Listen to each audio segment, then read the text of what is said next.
there are many of our people who are thinking more deeply and more broadly, looking at it as it actually is, and are beginning to see it more in the international context and the relation that it has with the African struggle, a human rights struggle, or the struggle for human rights. And as such, we can then take it into the United Nations. And bring about the freedom of these people by any means necessary. 1885. German Chancellor Bismarck, the most powerful man of his time, invites to his palace 16 diplomats from the leading Western countries to sit together around a table. Their aim, to divide up between themselves a continent, Africa. And they will succeed.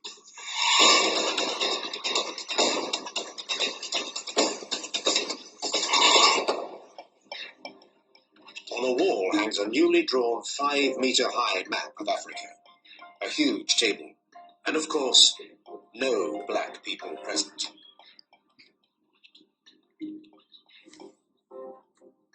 And 6 months of secret talks, noble declarations, bargaining. 6 months to dream of gold, ivory, and all the promised wealth of this new Eden, even though it is still called terra incognita.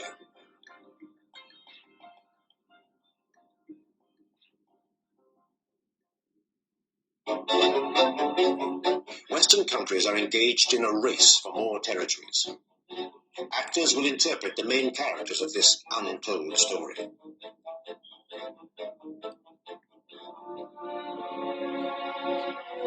In a dusty corner of the Ministry of Foreign Affairs in Berlin, a trunk, which has remained unopened for 120 years. Inside, the transcriptions of the Berlin Conference. Every single word pronounced was written down in that protocol. This is the basis of our 90 and 52-minute docudrama telling how the colonization really started.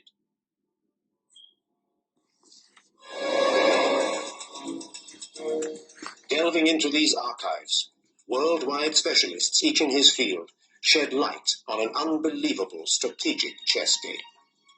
A racialist vision of the world deeply engraved in the mind.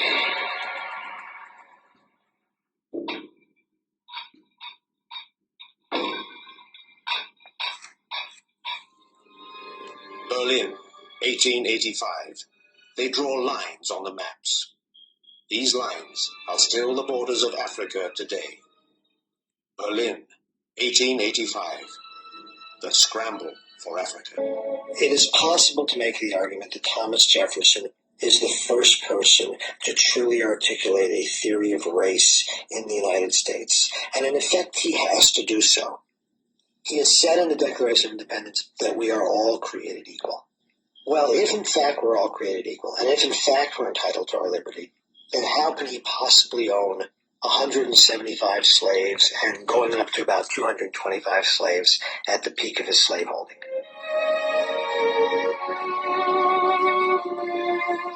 In notes, Jefferson's words appeared to justify slavery at a time when many were admonishing the Founding Fathers for espousing freedom, while continuing to support a system of human bondage. The problem that they had to figure out is, how can we promote liberty, freedom, democracy on the one hand, and a system of slavery and exploitation of peoples who are non-white on the other? And the way you do that is to say, yeah, but there's something different about these people. This whole business of inalienable rights, that's fine, but it only applies to certain people. The moment when we become a nation is critical for our understanding of both American nationality and race. We accept the notion that all men are created equal, but then perhaps some of those people who are enslaved are not quite men. That is, we'll keep our ideas of American nationality, but we'll write certain people out of the human family.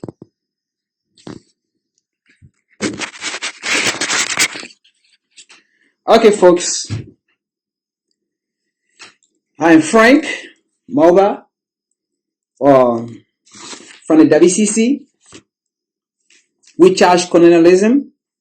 We are an organization trying to seek global awareness to bring to people the struggle or the plight of African people living in the United States or in America, and also to draw the attention as well that in this 21st century, African people are still being colonized.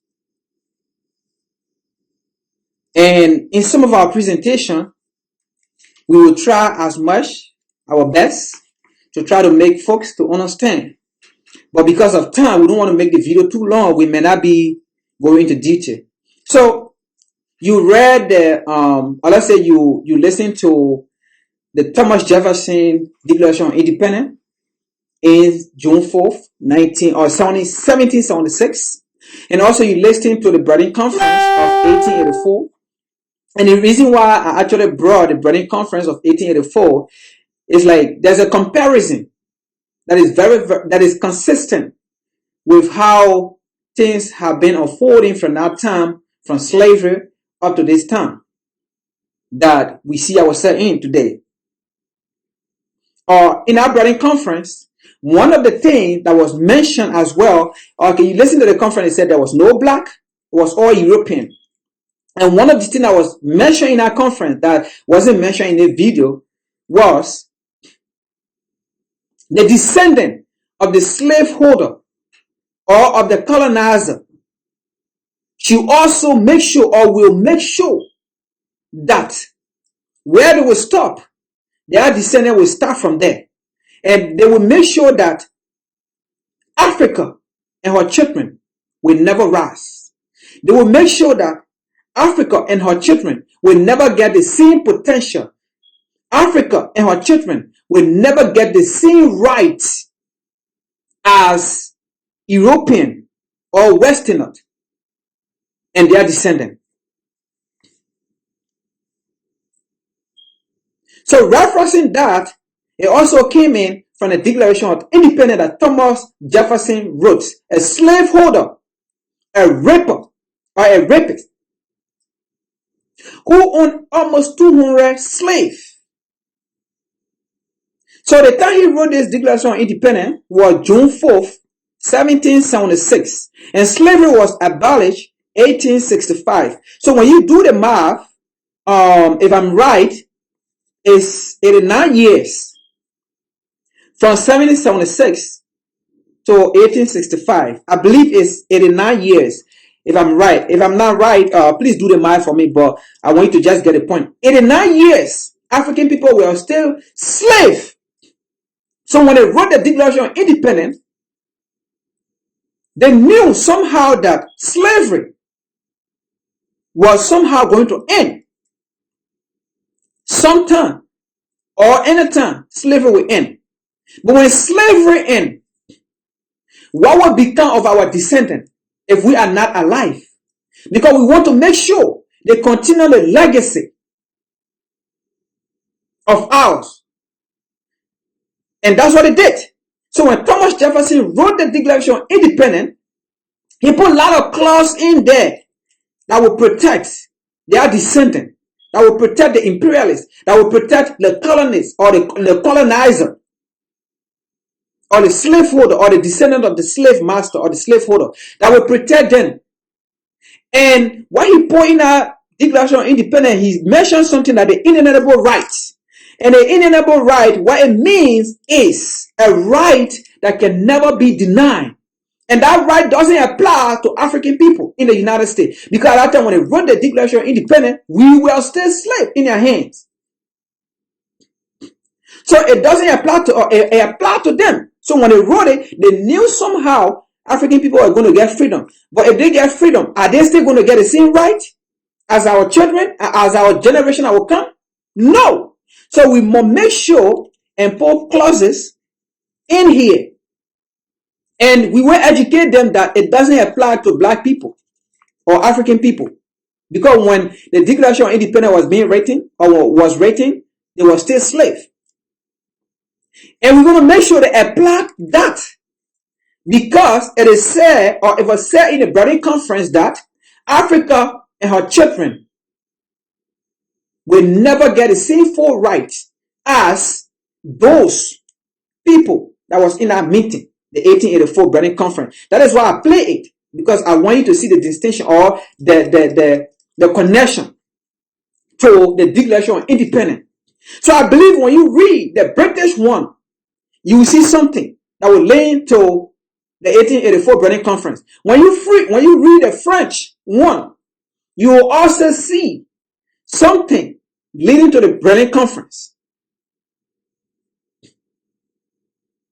So my point I want to make here is Thomas Jefferson was a slaveholder who never fell for slave, who were molester, who were rapper, or who were a rapist that raped so many slaves. Because some of those slaves actually, in reality, facts, some of them were not really on a plantation. Some of them were housewife. When I say housewife, I mean putting a good terms to it. But it doesn't mean they were keeping her as housewife. They were keeping her as sex slave. Let me put it that way. Sex slave. And Thomas Jefferson were the people that did that. He raped a lot of African women. And he had them as slaves. That was what went on. So when he wrote that Declaration of Independence, it was not in our favor. So he's not somebody that we are going to honor in our lifetime, even the next generation to come. We're going to make sure he's not going to be honored by those people. We're going to teach this generation and the next generation to come. And it will keep the meshes going on. That is such a, these people like they are not heroes to us. We shouldn't look up to them. Because when we look up to people like that, we are also hurting our forefathers that died, that bled and died for us. So when you look at the Tulsa, Oklahoma bombing in 1920, 1921, you will see to it that the Declaration of Independence, that phrase or that word put in there, the inalienable right, was applied. When you read the Philadelphia Move bombing, you will see to it that the inalienable right was applied. When you read the Rosewood bombing, you will see to it that the inalienable right was applied. And those three places that I just mentioned, when you read them too, when you do the research on it, you will see to it that they both have similarity that white America did not like. So it was a need for them to bomb that place because they didn't even see those places as part of America. That is why they got in plane and throw a bomb to those three places that I just mentioned, which is what they did. They saw it as a different nation, as a different territory, that it was not part of America because it was enslaved people that was living there. It was colonizers that was living there and making life for themselves. For example, Tulsa, Oklahoma, at that time was the most populous state where black people live in the United States at that time. It was the most powerful economic house of black people at that time, where black people or African people went and they got jobs. They work, they make money, they support their family. It was a place where it was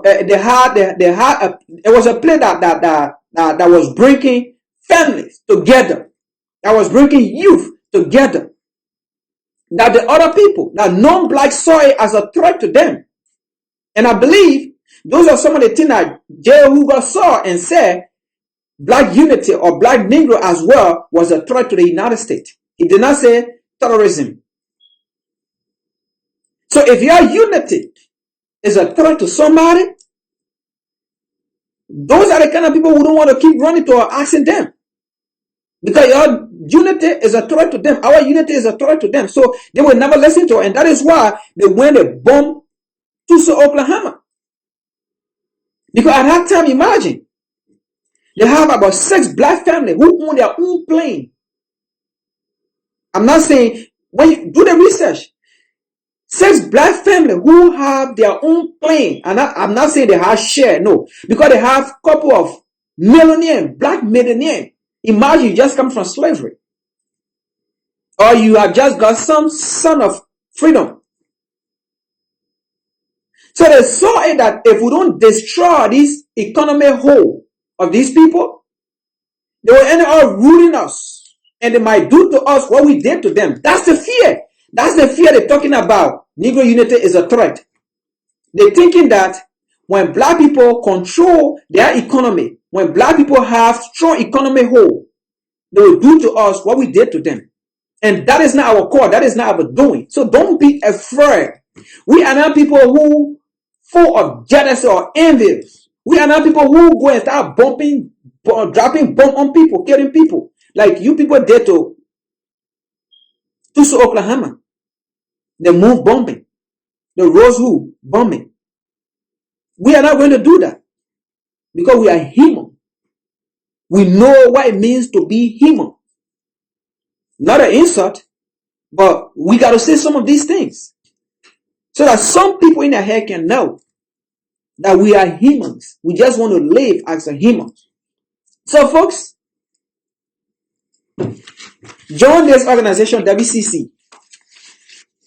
Because when I did some research on the move bombing, the Tulsa, Oklahoma, the Roseville, they all had the same similarity as to why they were bombed. Why they were being destroyed. It was because of black economy hold. Those three places, black people were booming. Where they never have time going to non-white black asking them for something.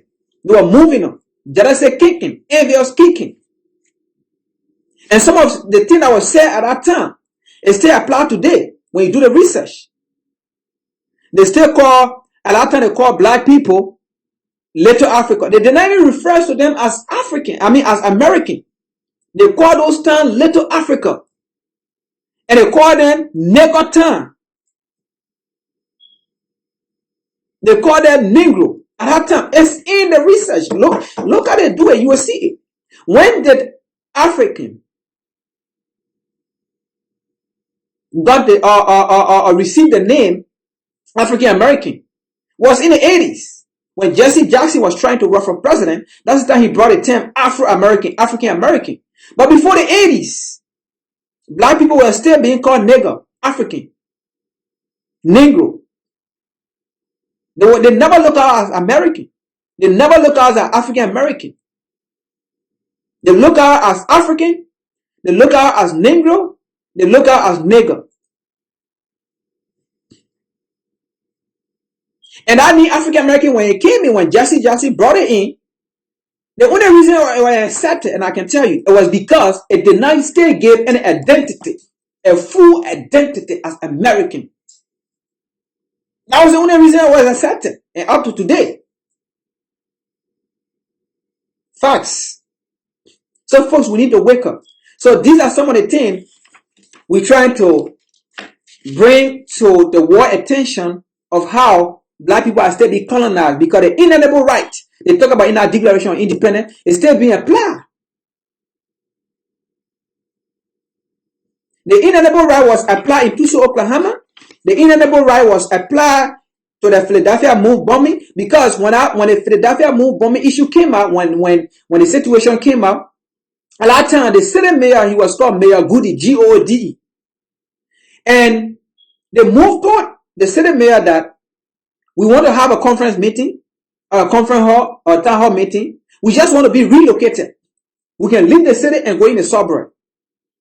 They did not listen to it because the move, they believe in a special philosopher. And that philosopher was, we are not going to be controlled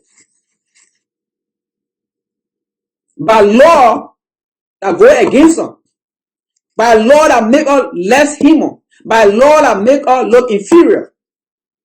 We are all human beings and we have the right to be equally equal. So the move, what it did was, they did not send none of their children to public school, to government school.